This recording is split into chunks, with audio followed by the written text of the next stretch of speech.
Assalamualaikum warahmatullahi wabarakatuh, sahabat semua.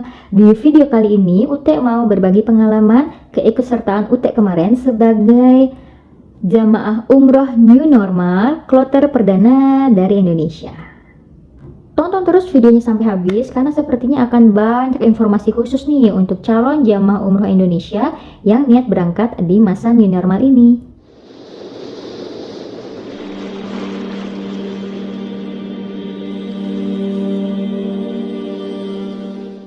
Tapi sebelum lanjut tonton, Ute mohon dibantu ya untuk klik tombol berwarna merah yang ada tulisannya subscribe di bawah ini. Dan diklik juga ya gambar loncengnya biar sahabat semua dapat notifikasinya pertama kali ketika Ute upload video terutama yang berkaitan dengan umroh. Dan jika dirasa konten dalam video ini bermanfaat, mohon dibantu untuk share di sosial media sahabat semua ya. Semoga yang sudah subscribe channel Ute dan share di media sosialnya akan dimudahkan oleh Allah Subhanahu wa Ta'ala rencananya untuk berangkat umroh ya bersama keluarga. Jika ada pertanyaan lebih lanjut atau informasi yang kurang jelas dalam video ini, silakan sahabat semua langsung ketik pertanyaannya di kolom komentar ya. Atau bisa klik juga link yang Ute taruh di description box. Nanti sahabat semua akan langsung terhubung dengan grup Haromain Info dan Vlog. Sebenarnya jadwal keberangkatan UT itu pada tanggal 1 November serentak 300-an orang jamaah berangkat sebagai kloter perdana jamaah umroh Indonesia ke Tanah Suci. Maka terdapat beberapa kendala dalam sistem kali ini. Mungkin juga karena sistemnya baru perdana rilis, jadi terdapat kendala dalam beberapa hal, yaitu penerbitan visa, terus hasil tes PCR juga mengalami kendala, penerbitan tiket juga mengalami kendala. Dan untuk UT sendiri terkena dua masalah nih. Visa UT terbit, tapi kemudian tiket Saudi Airlines UT dan hasil PCR-nya tidak terbit di waktu yang diharapkan. Yang mengalami kendala seperti UT banyak banget sih, jumlahnya hampir setengah dari kloter perdana itu ya. Oleh karena itu kami dijadwalkan ulang untuk berangkat pada tanggal 3 November 2020. Penundaan berangkat selama 2 hari mengharuskan kami mengulang beberapa proses, termasuk ulang tes PCR sama ulang penerbitan tiket pesawat. Oleh karena itu kami melakukan karantina dan tidak pulang ke rumah. Alhamdulillahnya pada tanggal 2 November hasil tes PCR yang UT tunggu akhirnya keluar dan UT negatif COVID-19, dan alhamdulillah hari itu juga tiket akhirnya berhasil keluar bagi kami.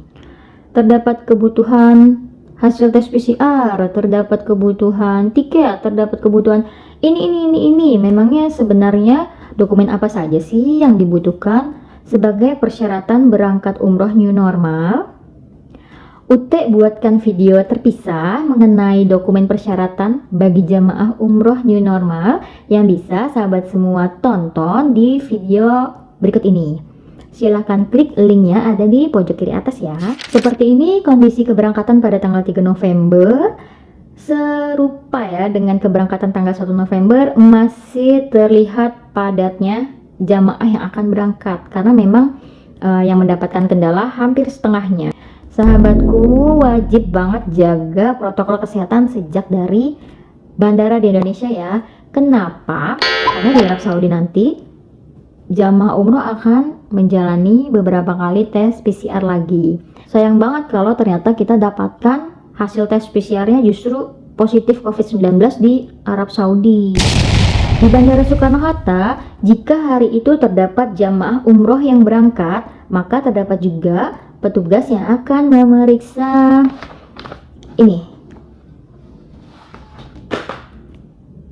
Buku kuning vaksin meningitis bagi jamaah umroh. Makanya jangan lupa dicek periode vaksin kita ya. Semoga masih valid. Tapi kalau misalnya sudah tidak valid, segera lakukan vaksin meningitis kembali. Silakan dicek lagi dan dipersiapkan dari jauh hari ya sebelum keberangkatan. Proses berikutnya pemeriksaan di counter imigrasi sampai ke boarding area. Alhamdulillah lancar dan lengang. Jadi menumpuknya jamaah itu membentuk kerumunannya itu cuma di bagian pemeriksaan vaksin tadi aja gitu ya. Setelah masuk boarding area kita bisa duduk menunggu boarding time, ingat ya, pada saat menunggu lebih baik kita juga usahakan duduk dengan menjaga jarak.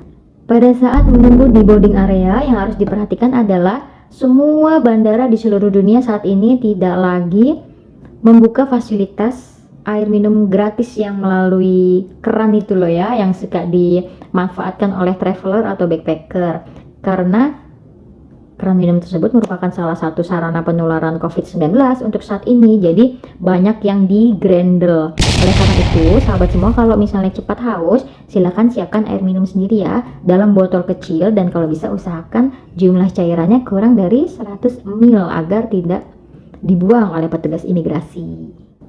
Jika sahabat semua berniat untuk melakukan sholat di bandara, berarti kan menggunakan fasilitas musola nih di bandara, sebaiknya membawa sajadah lipat atau pasmina lipat dari rumah yang langsung bisa masuk ke dalam tas kabin. Karena ukurannya kecil kan, jadi tidak memberatkan ya, tidak merepotkan. Sebaiknya tidak menggunakan sajadah atau karpet yang tersedia di musola ya, jadi pakai alas sholatnya sendiri. Saudi Airlines memberlakukan protokol kesehatan yang ketat, jadi mereka menyemprotkan desinfektan terlebih dahulu di kabin penumpang sebelum dan sesudah penumpangnya turun. Dan selain itu juga mereka melakukan penyemprotan hand sanitizer ke jamaah dan membagikan sanitizer kit. Isinya apa aja? Ada tisu basah, masker, dan hand sanitizer.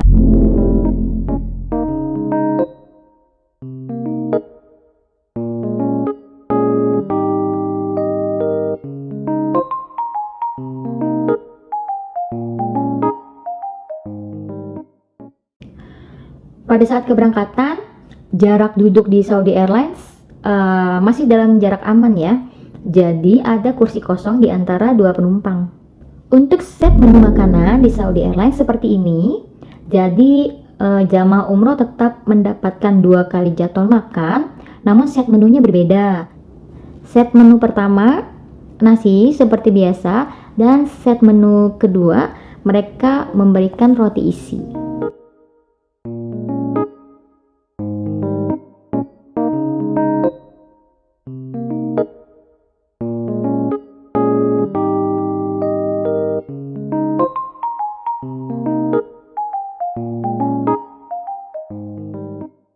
Hal yang penting juga diperhatikan di pesawat bagi jamaah umroh new normal adalah pengambilan mikot.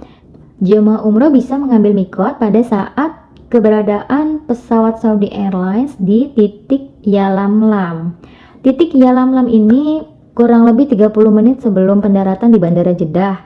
Namun, 30 menit sebelumnya, pilot akan memberitahu seluruh penumpang secara serentak bahwa sebentar lagi pesawat akan melewati titik Yalamlam.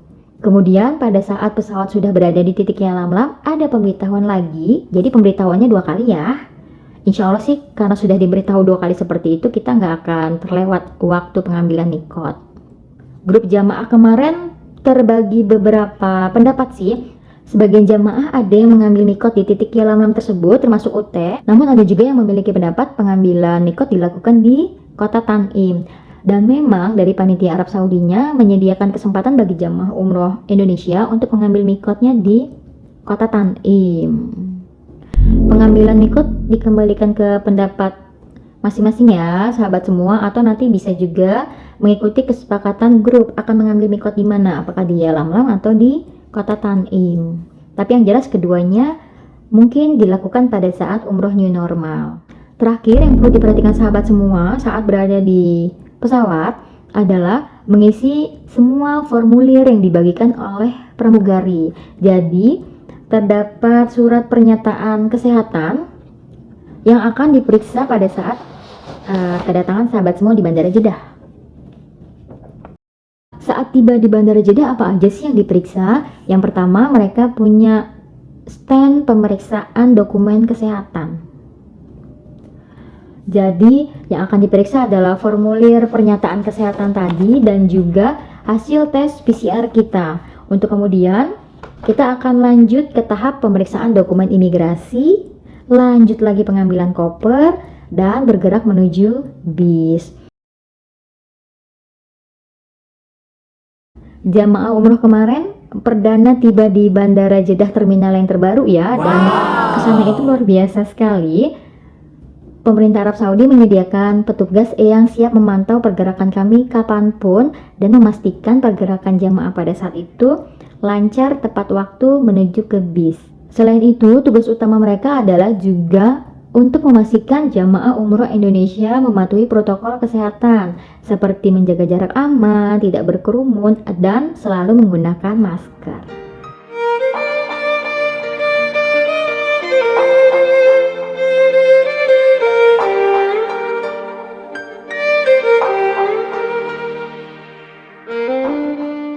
Oleh travel dan penyelenggara, jamaah sudah diinfo nih sebelumnya akan menggunakan bus nomor berapa, dan di setiap bus sudah terdapat nama-nama jamaah sekaligus travelnya.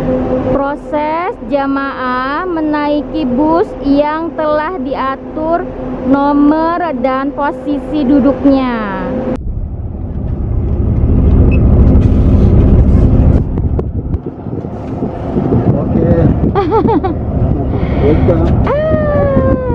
Be careful. This is the visa.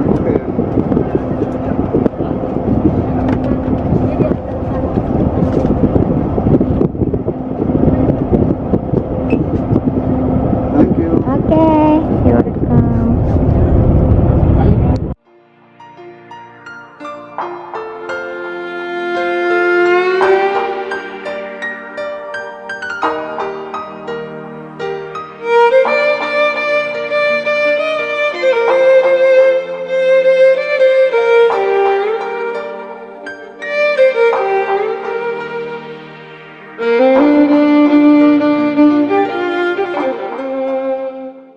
Alhamdulillah waktu tempuh dari bandara menuju ke hotel kami di Mekah, yaitu Conrad Hotel, itu kurang dari 1 jam ya, kurang lebih 45 menit.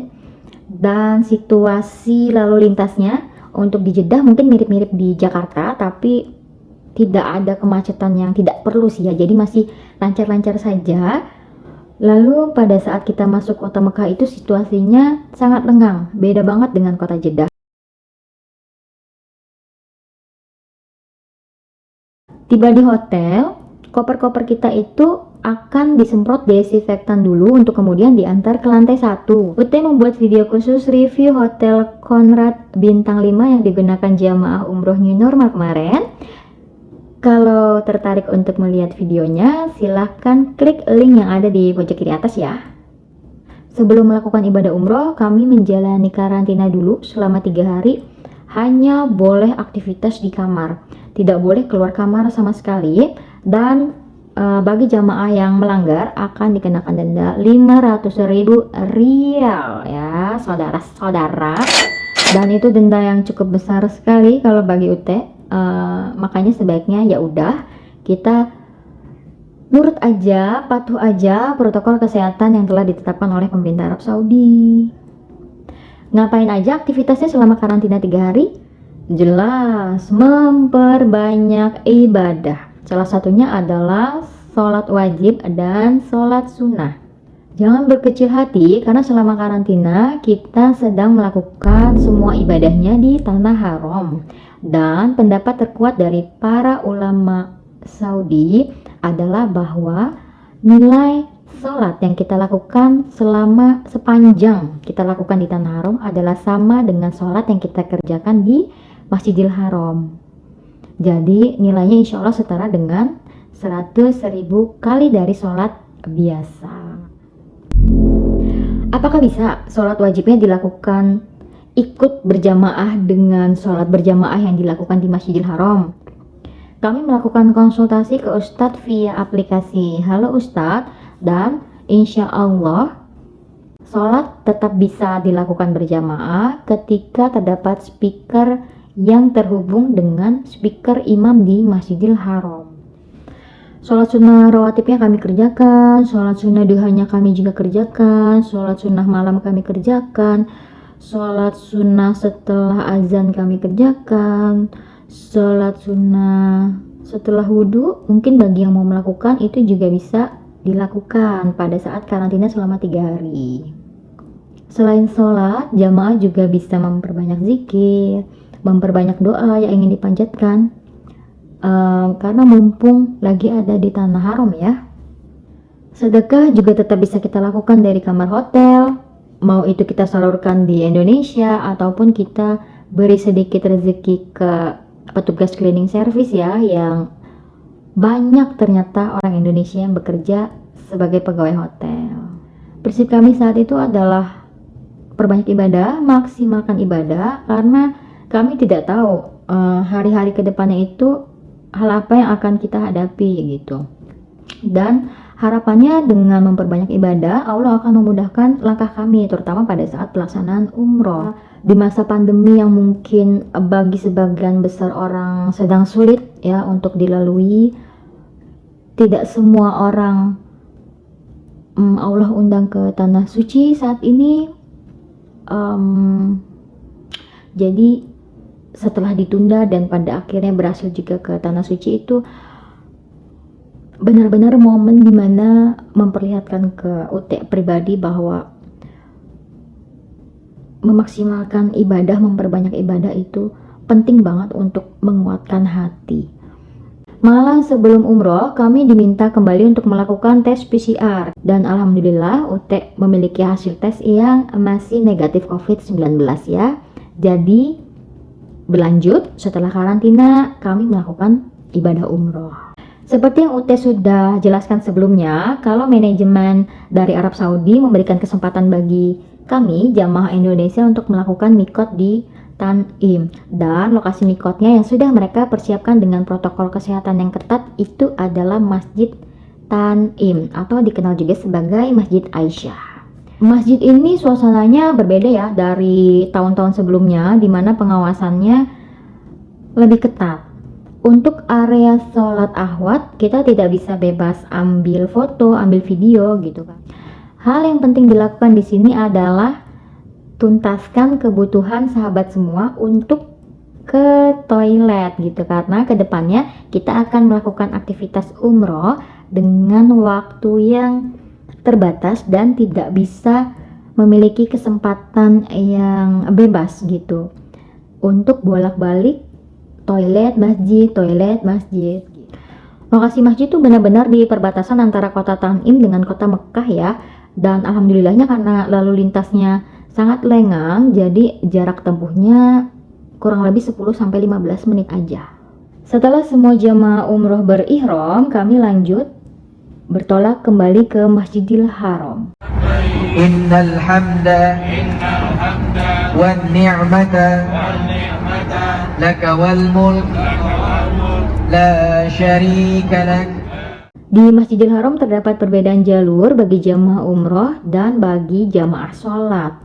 Untuk jamaah umroh, jalurnya akan dimulai dengan welcoming tent atau tenda penyambutan. Suasana tenda penyambutan seperti ini akan dibagikan air dalam botol kecil, tapi yang perlu sahabat ketahui adalah air ini bukan air zam-zam ya, tapi air mineral biasa aja. Ketemu air zam-zamnya nanti di pelataran Masjidil Haram. Kalau lupa bawa tas plastik untuk wadah sepatu, nanti akan dibagikan oleh petugas sebelum kita masuk Masjidil Haram. Dan kemudian petugas tidak akan mengecek kita satu persatu sih apakah sudah terdaftar di aplikasi umroh atau belum. Karena untuk jamaah Indonesia, mereka sudah mengetahui bahwa kita sudah terdaftar dengan menggunakan name tag ini. Kita nggak akan diperiksa data dirinya, tapi kita akan diperiksa suhu tubuhnya aja, karena mereka punya scan pemindai suhu tubuh ya di lobi Masjidil Haram itu. Dan jamaah umroh akan masuk ke Masjidil Haram melalui gate King Fahad. Ute mau pakai biar menjiwai, masih berasa jamaah. Oke, lanjut ya. Terdapat petugas yang akan mendampingi kita, dan mereka memiliki tugas utama memastikan grup kita berjalan dengan protokol kesehatan. Memang tugas lain mereka adalah mendampingi ibadah umroh kita, tapi kan mereka memiliki komunikasi yang terbatas ya, sama sekali nggak ngerti bahasa Indonesia. terbatas juga bahasa Inggrisnya. Oleh karena itu biasanya travel atau penyelenggara sudah menyediakan mutawif nih untuk mendampingi ibadah umroh jamaah menggunakan bahasa Indonesia. Secara peraturan kita diharuskan berada di Masjidil Haram hanya selama 3 jam aja. Tapi sebenarnya ketika sudah masuk Masjidil Haram untuk berumroh, kita bisa pakai waktu lebih banyak dari itu. Kami langsung bergerak ke area Mataf untuk melakukan tawaf ya, sebanyak 7 kali. Hal yang perlu diperhatikan di sini adalah selama umroh new normal, nanti sahabat semua akan menjumpai lakban-lakban berwarna-warni yang ditempel di lantai Mataf. Itu sebenarnya tujuannya untuk memberitahu ke para jamaah di mana jamaah harus berdiri saat melakukan tawaf, jaga jaraknya seberapa panjang gitu ya. Terus di mana juga jamaah harus berdiri ketika hendak melakukan sholat berjamaah. Tidak semua area di Mataf bisa digunakan untuk sholat berjamaah ya, hanya area-area yang diberi lakban aja yang bisa dipakai untuk sholat. Setelah melakukan tawaf, seperti biasa kita melakukan sholat sunnah 2 rakaat di area belakang makom Ibrahim ya. Kami ambil kesempatan tidak hanya untuk sholat 2 rakaat, tapi juga memanjatkan doa sebanyak-banyaknya yang kami bisa, yang kami mau, mumpung lagi di area Mataf, mumpung lagi di depan Ka'bah. Memandangi Ka'bah sebanyak-banyaknya juga merupakan sunnah ya. Dan area di sekitar Ka'bah insya Allah memiliki keutamaan untuk doa-doa kita mudah diijabah oleh Allah Subhanahu wa Ta'ala. Di area Mataf ini kita juga akan menemukan banyak petugas Zam-Zam, terutama di area sholat ya, bukan di area tawafnya. Nah, kesempatan ini bisa digunakan oleh sahabat semua yang mau nabung air minum Zam-Zam. Jadi dari hotel bisa bawa botol kosong ukuran kecil, ukuran mini yang muat beberapa botol untuk ditaruh di tas kita, lalu diisikan air Zam-Zam di area ini. Setelah selesai di area Mataf, kami segera bergegas ke area Mas'a atau area Sa'i. Kami akan memulai Sa'i dari Bukit Safa menuju ke Bukit Marwah, lalu diulang bolak-balik dengan total sebanyak 7 kali.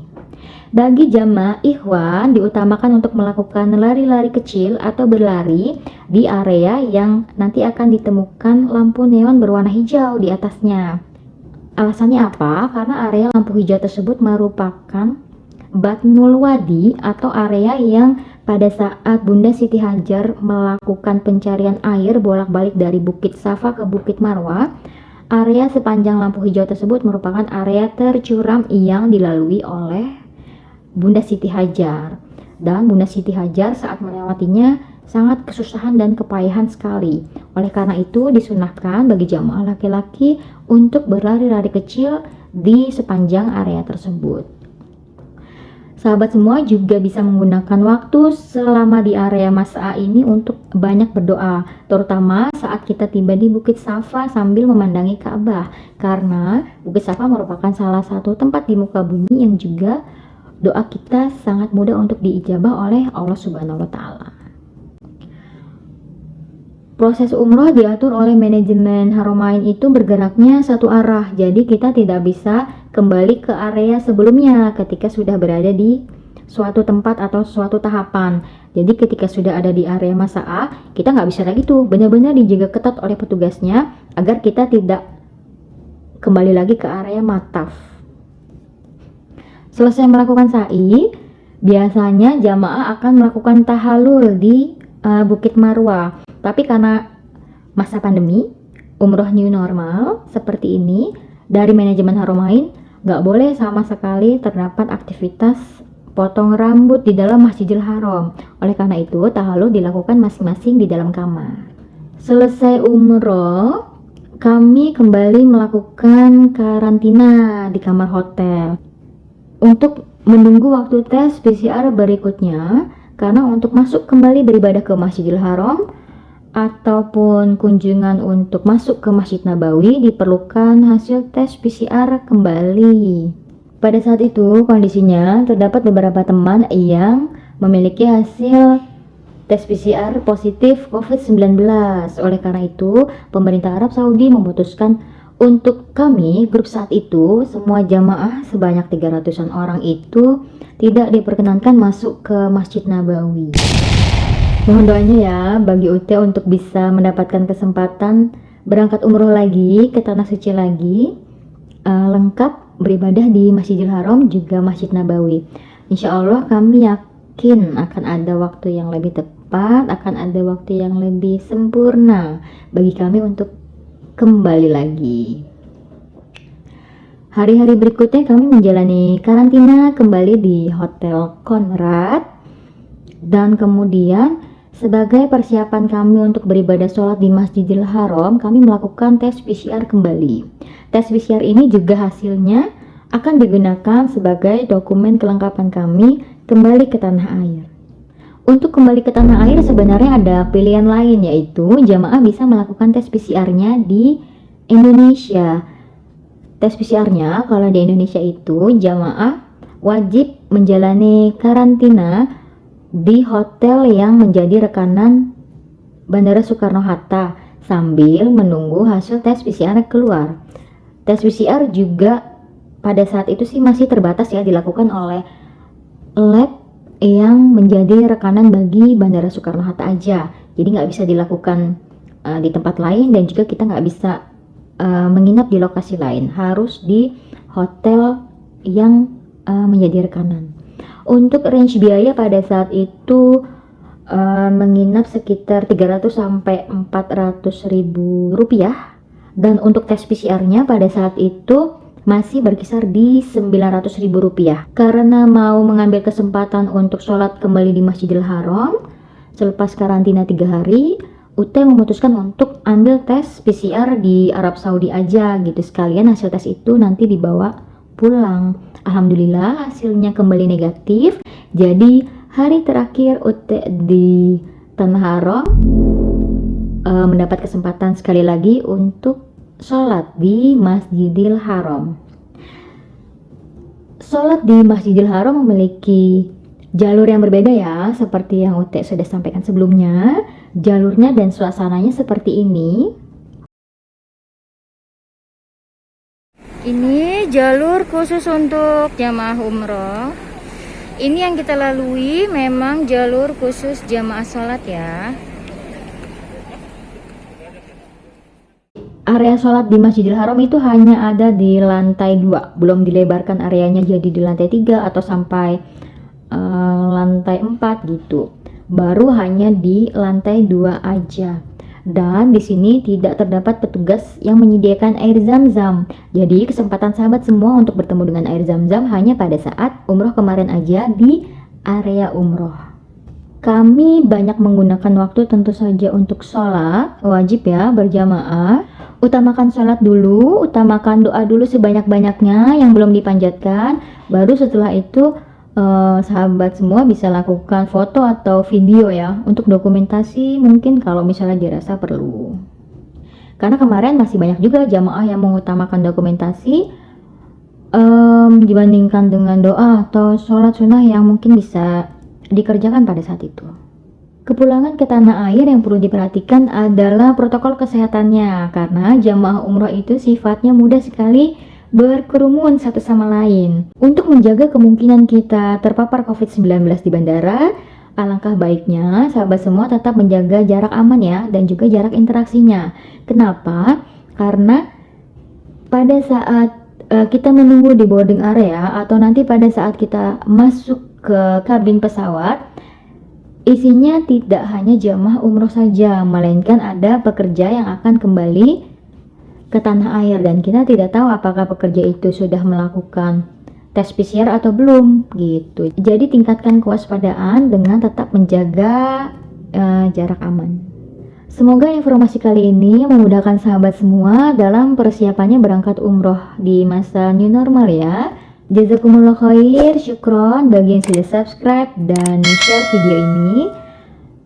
Kita ketemu di video berikutnya ya. Wassalamualaikum warahmatullahi wabarakatuh.